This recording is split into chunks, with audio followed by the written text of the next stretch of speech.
I check in from time to time with those who have taught meditation too, just to see how the meditations have been. And I usually get back a response of, well, for about a month I was doing really good. I was really clear. I felt really good. And then I just quit. Okay. Well, I'm down a couple times a week, or I wish they were more consistent. I'm off the wagon. I haven't meditated for the last couple weeks or last couple months. Okay. If we understood even a fraction of what meditation was doing for us, we would never skip days. Not only would we not skip days, I would be inundated with texts saying, what's next? How do I deepen my meditation? Can I do more?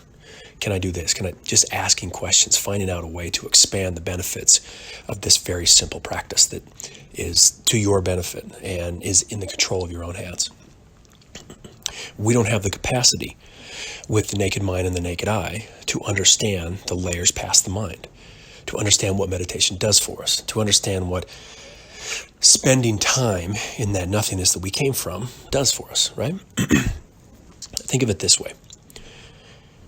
Through trial and error, and through tens and tens of thousands of meals over our lifetimes, we have understood that when we're hungry, we seek food, we eat, the hunger goes away, we repeat.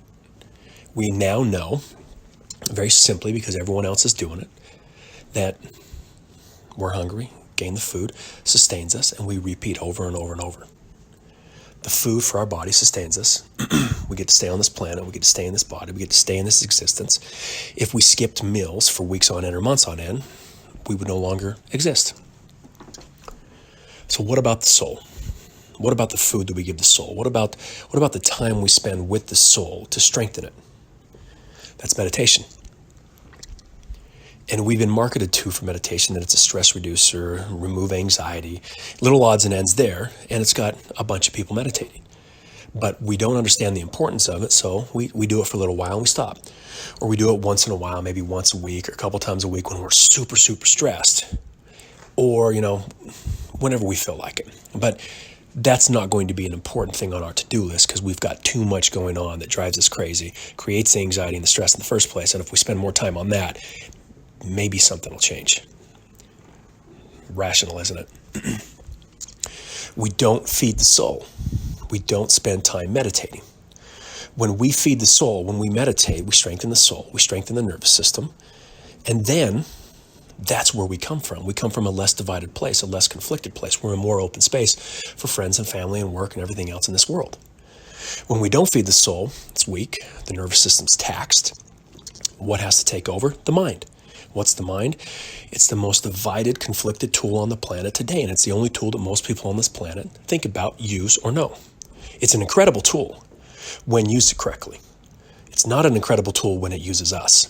And when the soul has no food, when the nervous system is taxed, the mind takes over and it uses us, just uses our body.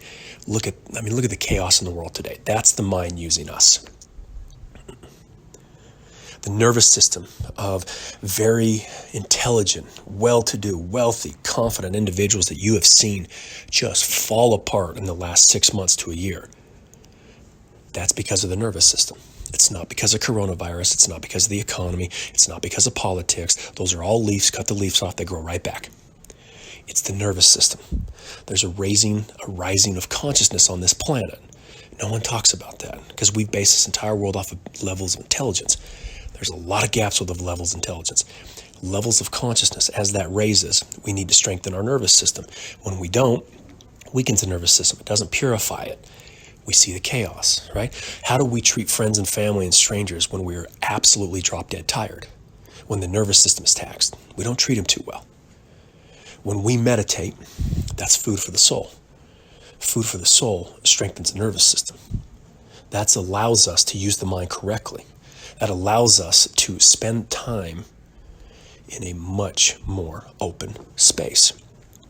So when someone texts me back and says, well, I was good for about a month, but I haven't done it, I haven't been meditating for the last month. That's like saying I was eating really healthy for a month and then I starved myself for the last month, which I would say, holy shit, get to the hospital or get some food in you because you're about to wither away.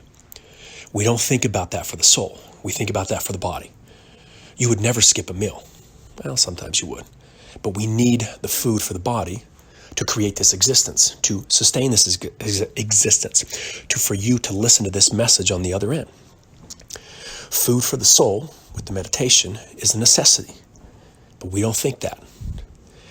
If we start to better understand what meditation does for us, how it strengthens the soul, how it strengthens the nervous system, which is so key to who we are as a human on this planet, we would stop skipping days. We would take it more seriously. It'd be more important. There'd be more questions asked us. How do we take that next step? How do we benefit from this? Stop skipping days of meditation. Keep feeding the soul like you feed your body.